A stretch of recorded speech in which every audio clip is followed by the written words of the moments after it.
Cannot wait to get my lockdown locks cut. Might need a colour at this rate as well. Hi guys, and welcome back to the London Nurse.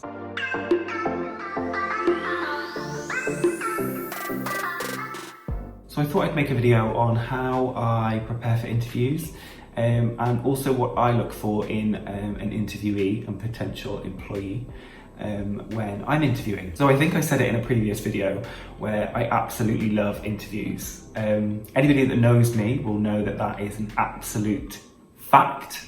I do quite well at interviews, and again, I'm not big-headed at all. I've just found that I have a very good way of coming across in interviews. I have a weird saying as well, and I say it to everybody that goes for interviews that I know or that I help for interview preparation, where I say, enjoy the interview. I love the interview process. I'm not so fond on exams or tests of any kind, but when it comes to interviews, I don't know what it is, but I just absolutely love them. So I have 6 things that I am going to run through in this video, things that I do to prepare, and also a mixture of things that I expect when I'm interviewing other people. So a few tips and tricks of how to get the best out of yourself on the day. Obviously, nerves will always get the better of us at interviews. I'm nervous right now making this video.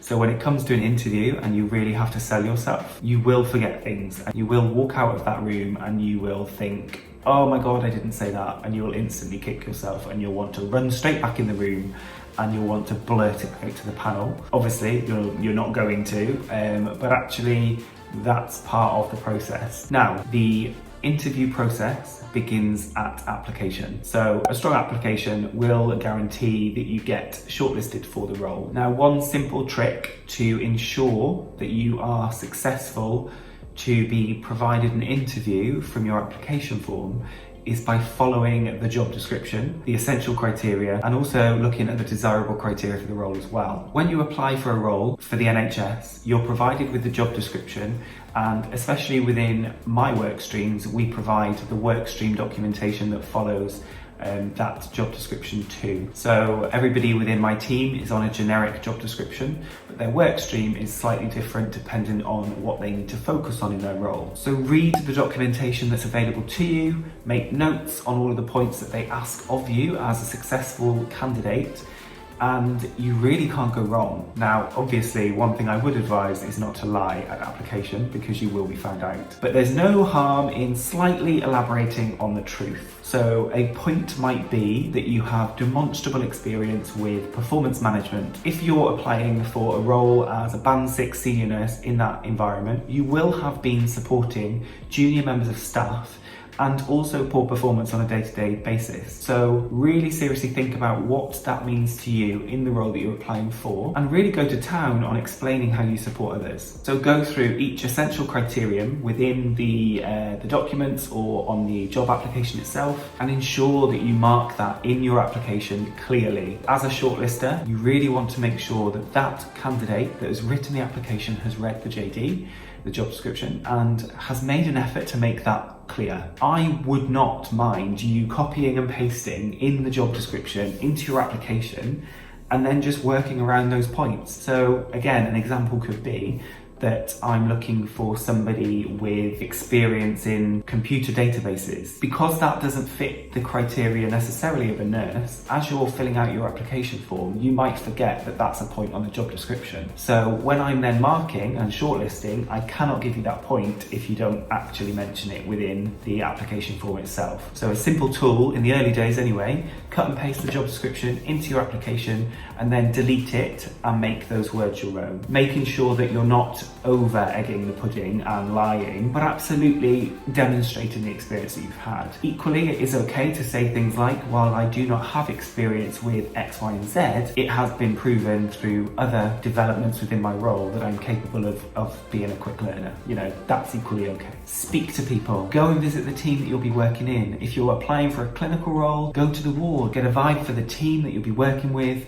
just have a look around and see what the feeling you get from that environment is. It can really tell you a lot about the team that you'll be entering into. Now, another key thing is that every trust that you'd apply for a job for has trust values and an organisational vision. Find out what they are.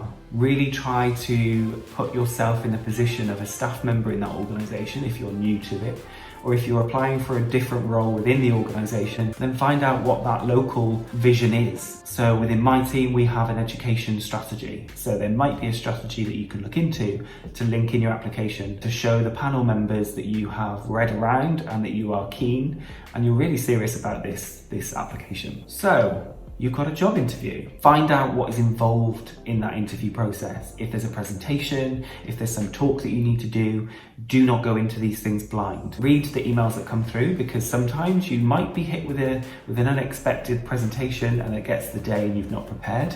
You've failed already before you've even started talking. So my point number 2 would be prepare. In the famous words of Benjamin Franklin, fail to prepare, prepare to fail. When it comes to interviews, this is key. You could go on a whole journey of looking for the information to prepare for the questions itself, but you really cannot go wrong by focusing on the passion for the role that you're applying for. Why are you applying for that job? So again, if it's working in a clinical specialty, then why that specialty?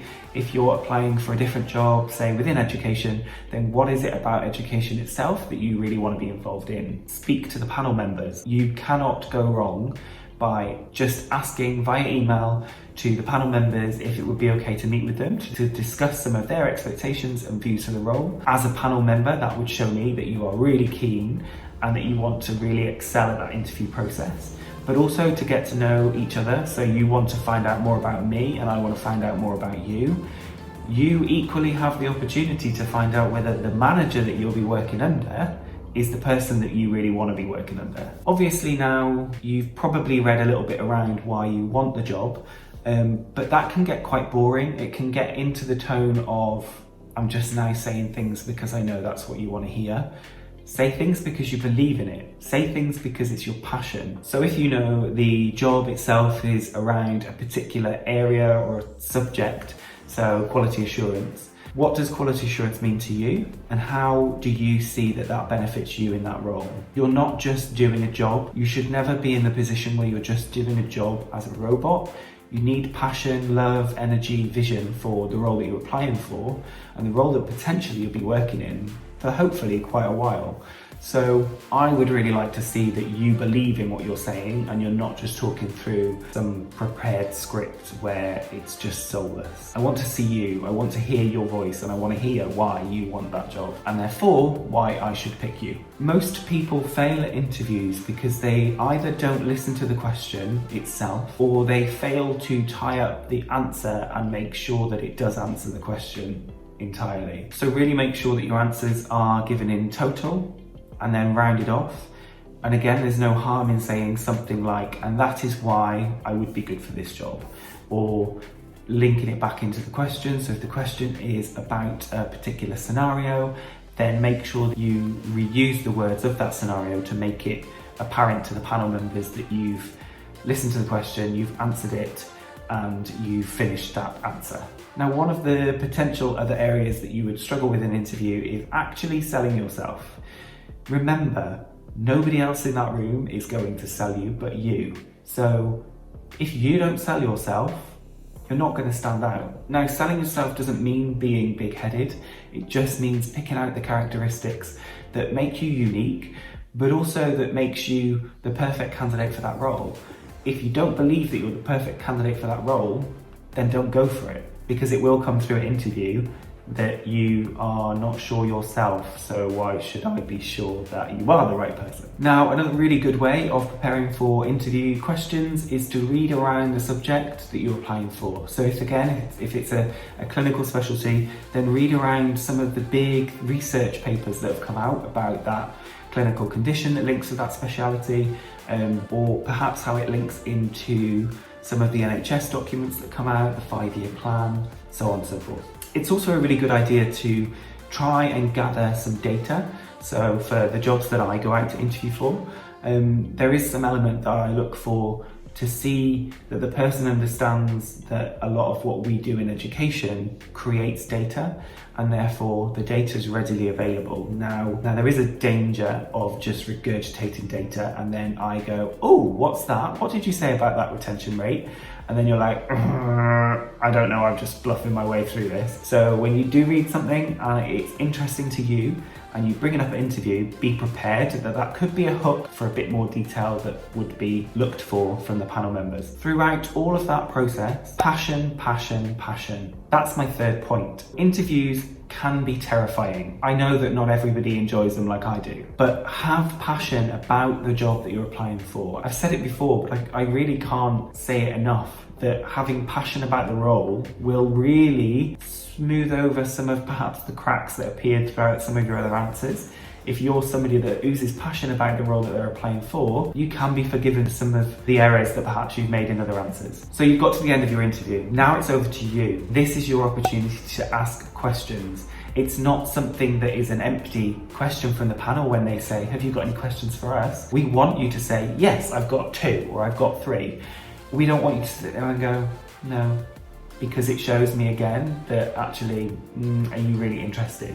If you have got questions, that really shows that you're keen and that you really want to emphasize your passion for that role. So again, think of probably about 2 questions, maybe 3. 1 is okay, but it's a bit kind of feels like a token rather than actually that you have got those questions in your mind. Good ones could be about finding more out about the panel members. So it could be based around their role. It could also be something about asking the panel members what they really enjoy about their roles, or maybe a question around what the panel believe the challenges are going to be within that role, not particularly for you, but the challenges overall. And then perhaps something about the future vision for the team, any long-term plans that the department have, really kind of shows that you're in it for the long run and that it's not a stepping stone to something else. Now, immediately after your interview, it's not time to relax just yet. You need to download your brain onto your phone, onto a bit of paper. Get the questions that you've been asked by the panel onto either your phone or paper. This way, that will not only provide you with a bit of insight of what that band or what that job interview process is like and what questions are going to come your way, but it can also guide you then to being a little bit more relaxed at the next interview process, so you can enjoy it that little bit more. I didn't interview great my first time, and I didn't always enjoy interviews as I do now, but through learning more about the interview process and reflecting on how it's gone, that's how I've become this weird person that enjoys interviews. And then my last point, number 6, would be to get feedback. So whether you've successfully got the job, thumbs up to you, or whether you didn't do so well and the day was not meant for you, then get feedback. So if you've done well, get the feedback on the points that were really good, and also, you may not have got full marks in the interview, so find out where you perhaps lost a couple of points. So yeah, I follow those techniques and they've worked for me so far. I have enjoyed my week of interviewing, but it really does show me that, some people are stronger at interviews. Some people just naturally aren't, but there are things that you can do to help yourself enjoy that process so it's not just terrifying. So if you've recently gone for a job, I'd like to hear about it. If you have got any tips or tricks that you do, it would be great to hear about them. So good luck to any of you that are going for any interviews, and I will see you next time. Thanks!